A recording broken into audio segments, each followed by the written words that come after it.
All right. Well, welcome back. Here we are in question number one of the seven question the series that we're talking about how to explore this work that Walt and other people have been pursuing to help all of us as implementers be more effective at helping our clients implement and roll out the whole notion of EOS, not only with the how, but with the why, so that ultimately everybody in the organization, top to bottom, is living that ideal life that we've identified as the EOS life, and how we help them to articulate, discover the answers to do I am I doing the things I love doing with people I love?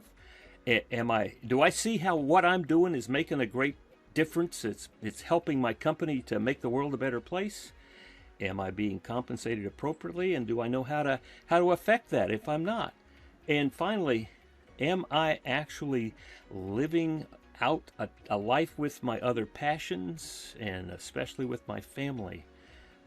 How do we get help them to answer those questions? Well, Walt's seven questions, what we're proposing is that this is a way of diagnosing, and then also giving a way to help people with that. So with that in mind, we're taking the first step of our journey along these seven questions by taking that first question: do I belong? Do I belong? So Walt, talk to us about what that means to you and what you've experienced with do I belong? Well, do I belong? So a lot of the psychology is written about in the book, The Patient Organization, and I'll probably repeat myself every single time. This is tribal stuff we're talking about. Humans belong to tribes and they want to be part of a tribe and they know if they fit into a tribe or not. And it really starts at the very first question. You're asking yourself, do I belong to this tribe? Do I belong to this group? And, in the world of EOS and the question deeper, we're asking, do I have the core values? And then do I have the skills to do my job and actually be able to contribute to the tribe? So it's as simple as that. Asking themselves, do I belong here? It occurs to me that asking that question, do I belong, is very different from do I want to get this job so I can make some money? Yeah, a lot different. Yeah, exactly. And so where these came from is going pretty hard with a group of millennials in a focus group and just asking them what are they asking about work, of whether they're happy or satisfied or engaged. And one of the first questions they were saying is this a group of people I like being around, which is doing what you love with people you love doing it with. That's the second question of the EOS life, so it is that same question. you know And it's interesting as we consider this, this great shuffle, people moving to different parts of the country, away from convenience to the office, or well, not convenience sometimes with long commutes, but moving to a different part of the country where they have to feel like they belong in that part of the country. And then the question is, do I then still belong to the same tribe? and yeah. and I think that's part of what managers are trying to figure out now too. Can my tribe be dispersed? Yeah, can it be dispersed? And so what we have to do is we have to lay down, in the methodology, it's a seven question, seven promise method.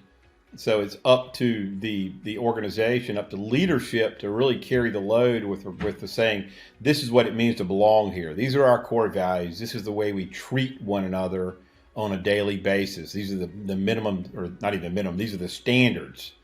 And so where you're going there from people moving around the country or working remote, having this core backbone to be able to refer to and adjust our behaviors and our communications inside this core value realm, where maybe it's not done in person where you're seeing a reaction. But I feel like I'm going off track a little bit here, Will, but does that make sense? It's just like we have to, this is even more important when you're in remote situations. It was funny you talked about people moving around a lot. So I'm from, I like to say Chapel Hill, North Carolina, because it sounds a lot cooler, but I'm really from Raleigh, Durham. And my whole life, 61 years old right now, has had nothing but people moving to town. And it's been really cool because what they'll do is they typically are moving to town from up north, almost always. And one family unit will come down, an aunt, and then a sister will move to town. So now you have two aunts, and then a brother will move to town. You got uncles, and then the parents follow.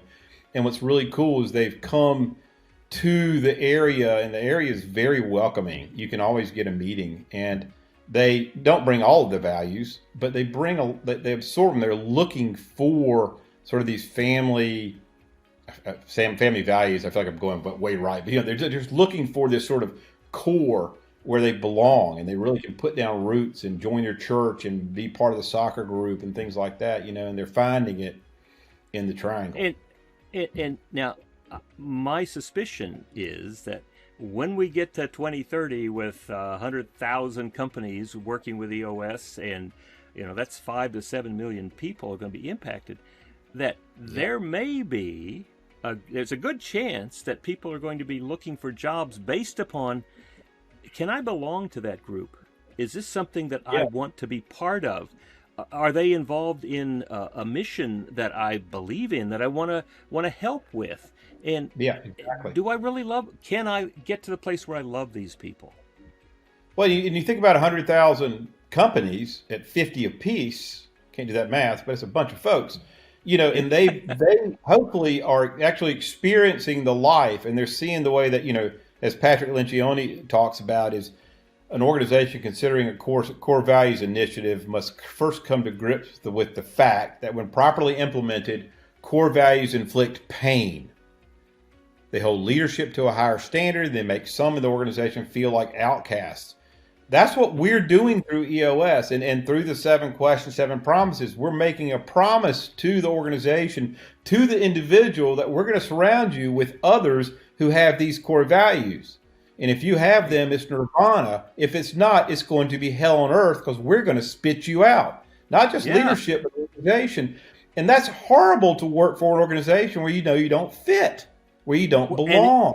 We're doing them a favor, right? Yeah. And it should not be a surprise. It should not be a surprise to people when folks say, this is not where I belong. I'm not getting to do the kind of things that I want to be doing, whether it's overwork, whether it's I'm working with people that I don't agree with. You're asking me to do things that are not part of my unique ability. Right. All of those things. That shouldn't be a surprise that people move out. Yeah, belong, or it's even more than just a unique ability. But, I just don't think like these people do here. I don't have the same core value set. It can be hard for me to be the highest and best use every day when, I really don't think I belong in this tribe. So it's hard. I really think that, this part of this shuffling, I think part of that has to do with becoming aware that we have a choice about who we want to live with, who we want to work with. What are my values? Because maybe I've never been asked that before as an employee. Yeah, or your attitudes and behaviors about work values, right? It's and then allowing people to sort of gut check on that and to be honest with themselves is very freeing to the individual contributor. We're not doing it to them, we're doing it for them. We're honoring them to, maybe this isn't a place for you. Oh, golly, Will, you're right. Yeah. So could you help me find a place that is? Do you know me? Could you help me find a place where I would fit and thrive? Right. Yeah. Exactly. And that's what we do with EOS, lay down what that looks like, and so talk about the results to the question on the survey. Yes or no, I belong. Well, we're asking the question on a scale of 1 to 10. Mm-hmm. And are you asking me kind of what the typical survey response comes back with? Yeah. It's kind of cool.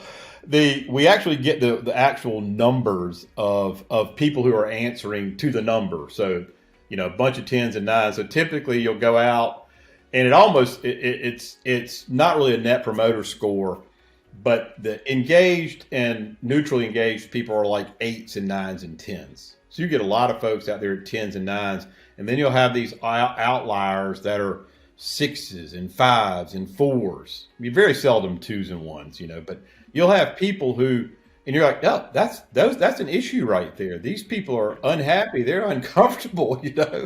Let's so we can see that maybe we haven't gotten the message as far out as we need to get it out, and we might be holding them back.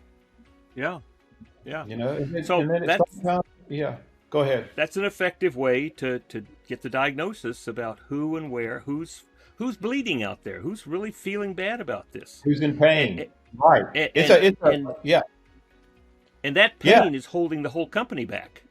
Absolutely. And they can, these people, you got to be careful because different things, just like we do in the people analyzer, if somebody's not GWCing, then it can impact their core values. But these people are in pain and they're fearful. And we talk about fear in the patient organization. And when somebody's fearful, they don't think real clearly and they can reach out and grab somebody in the tribe and really mess them up, So Right. Right. Watching this is really important. So my eyes keep shifting to my battery bar. I think I should be okay with it. Okay, well, here we are at the end of the time that we are spending on the first question, do I belong? So let's finish up here, and then we'll invite people to join us in the second question, do I believe?